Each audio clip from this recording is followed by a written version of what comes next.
कब्र कहानी।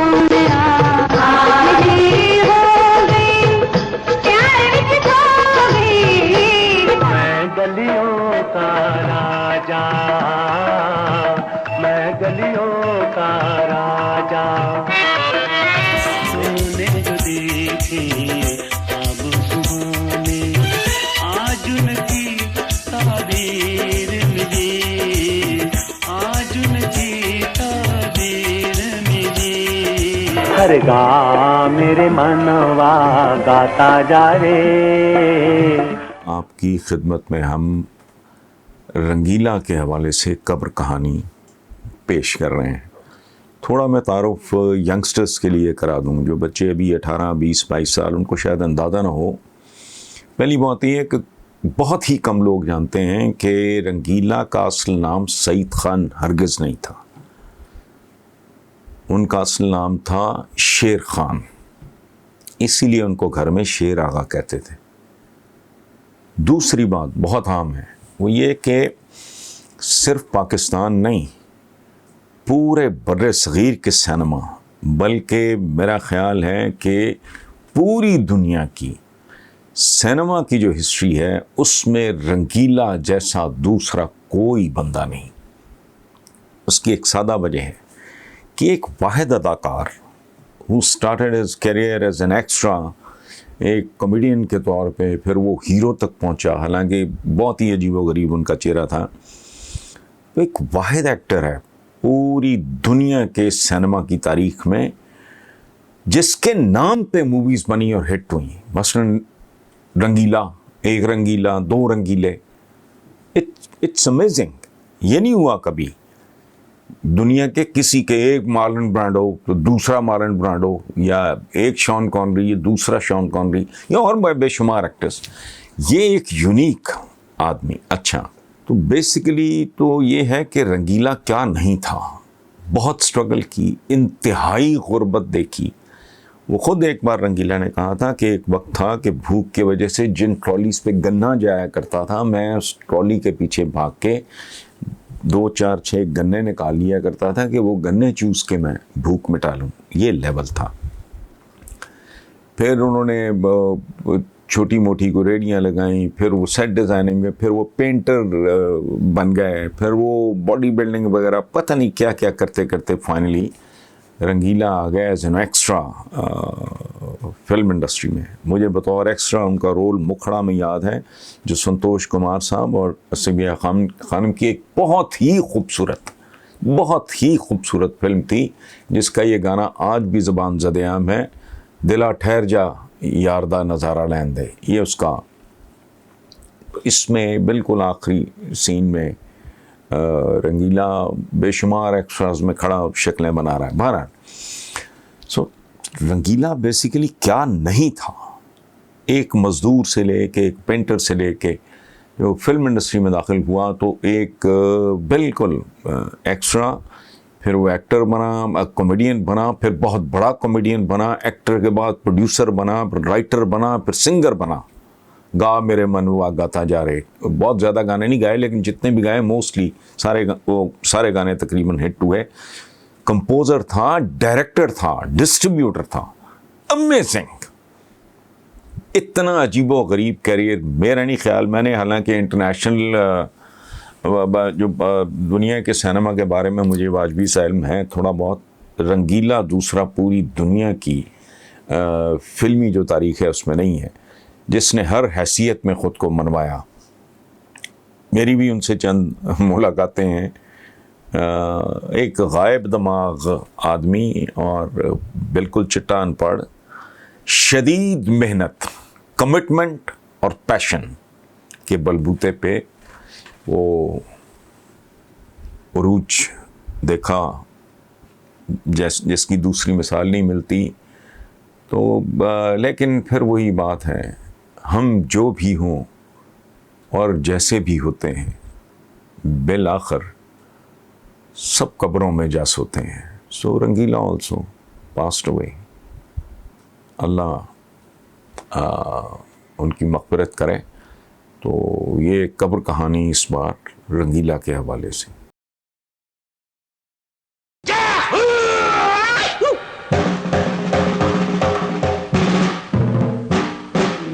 बजाओ बजाओ मेरे संग ताली, हाँ हाँ, बजाओ बजाओ मेरे संग ताली, बजाओ ताली जनाबे आली, बजाओ ताली।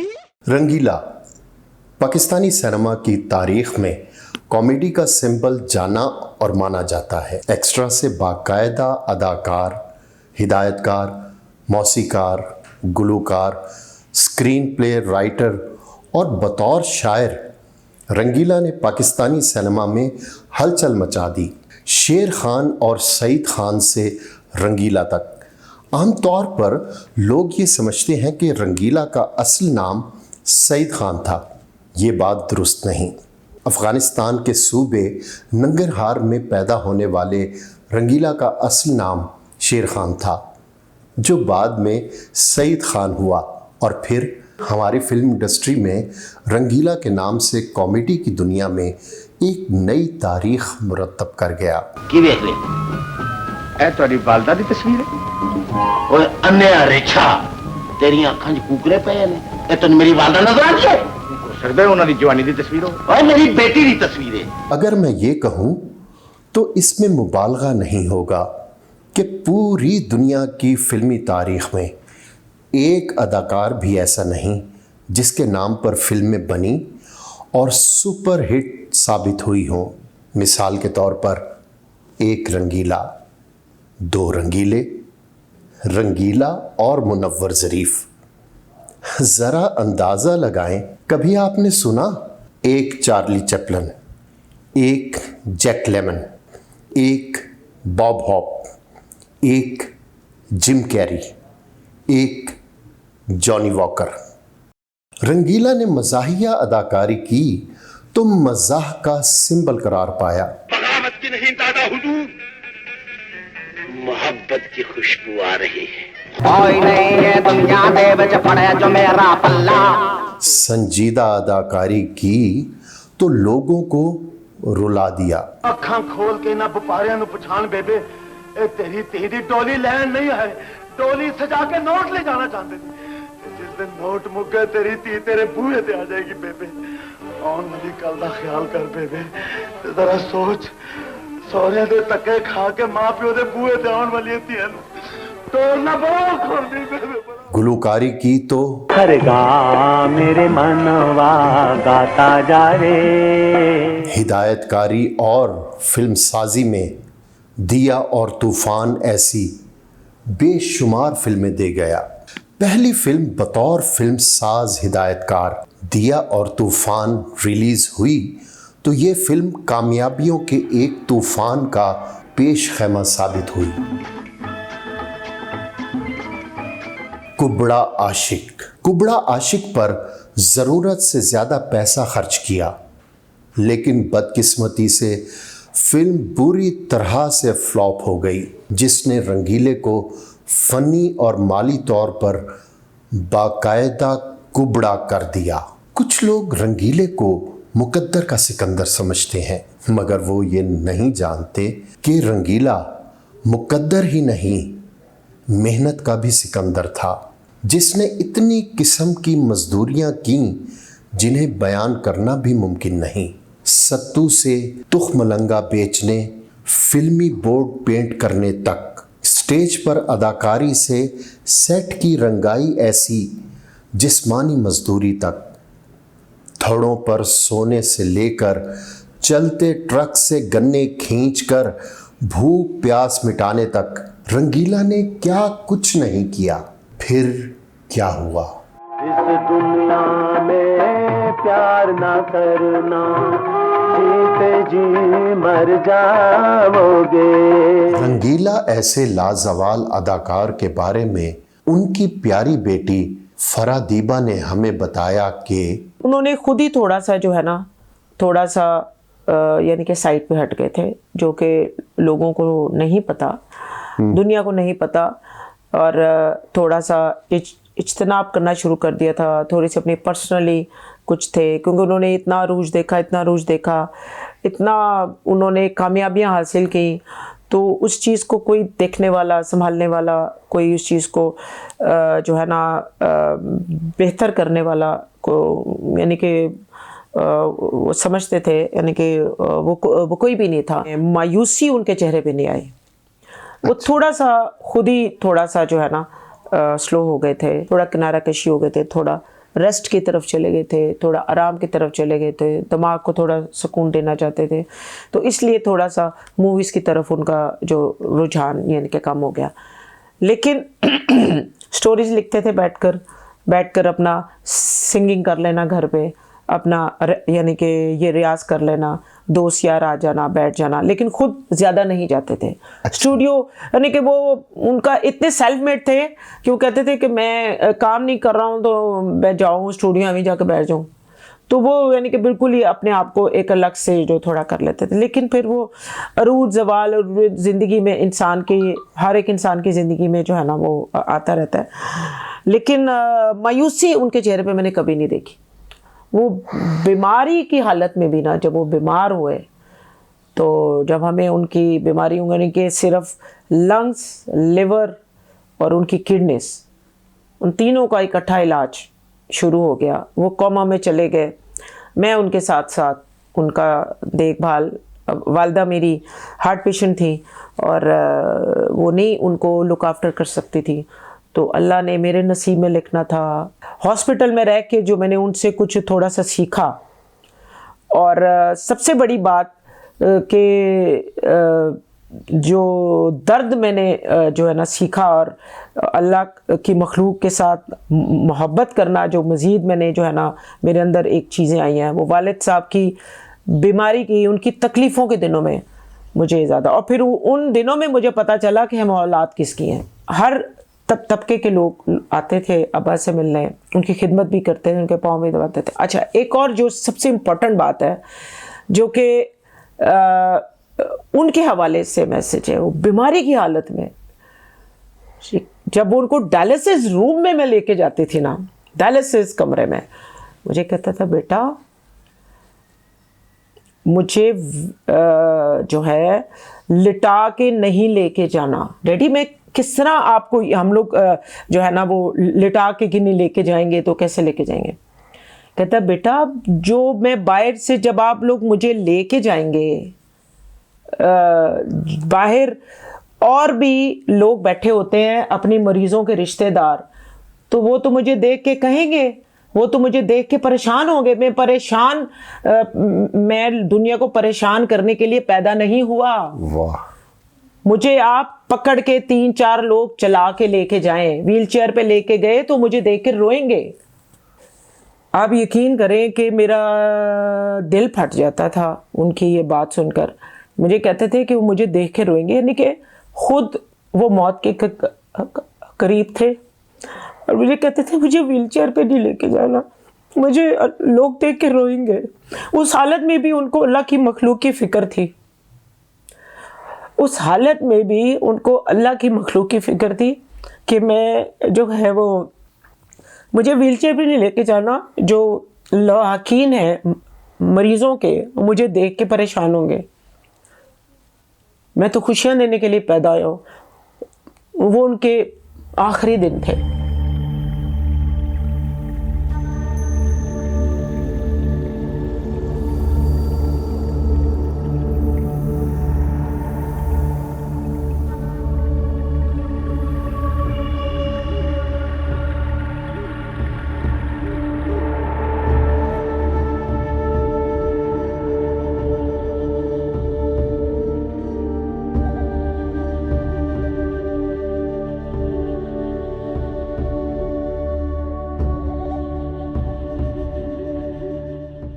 मोहम्मद सईद खान रंगीला की कब्र जोहर टाउन लाहौर के इस कब्रिस्तान में वाक़े है।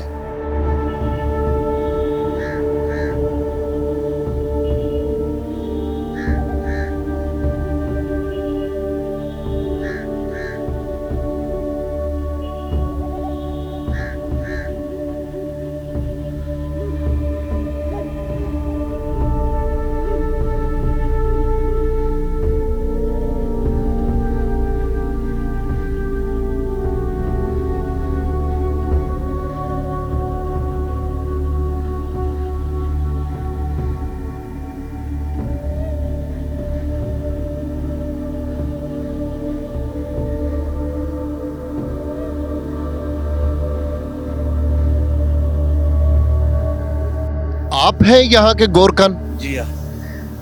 अच्छा, आपका नाम क्या है? मुश्ताक। मुश्ताक साहब, आपको मालूम है ये किसकी कब्र है? सईद खान के लेके। सईद खान रंगीला। ये सईद खान रंगीला कौन थे, आपके इल्म में है? नहीं सर। आपको नहीं मालूम कि सईद खान रंगीला कौन है? अच्छा, इनकी तदफीन आपने की थी, आपने इनकी कब्र खोदी थी? जी हाँ। अच्छा, ये बताएं कि इनकी कब्र पे कोई फाते खानी के लिए आता भी है? इन्हां दा बेटा होंदा है, वो हर साल आता है, हर महीने आता है? महीने बाद आते हैं।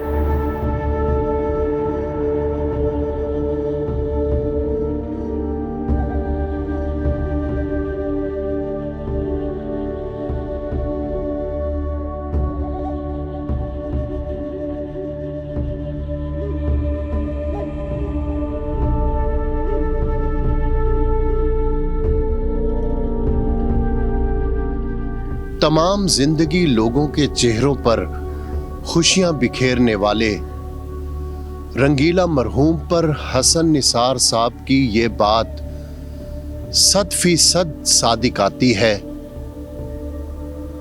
कि ये शख्स आंसुओं पर तैरता हुआ एक कहकहा था। इंतहा दर्जे की गुर्बत और उसके बाद शोहरत और दौलत, आखिर पे हस्पताल में डायलिसिस की अजियत से गुजरकर मोहम्मद सईद खान रंगीला आज यहाँ आसूदा खाक हैं। लाई हयात आए कज़ा ले चली चले, अपनी खुशी ना आए ना अपनी खुशी चले।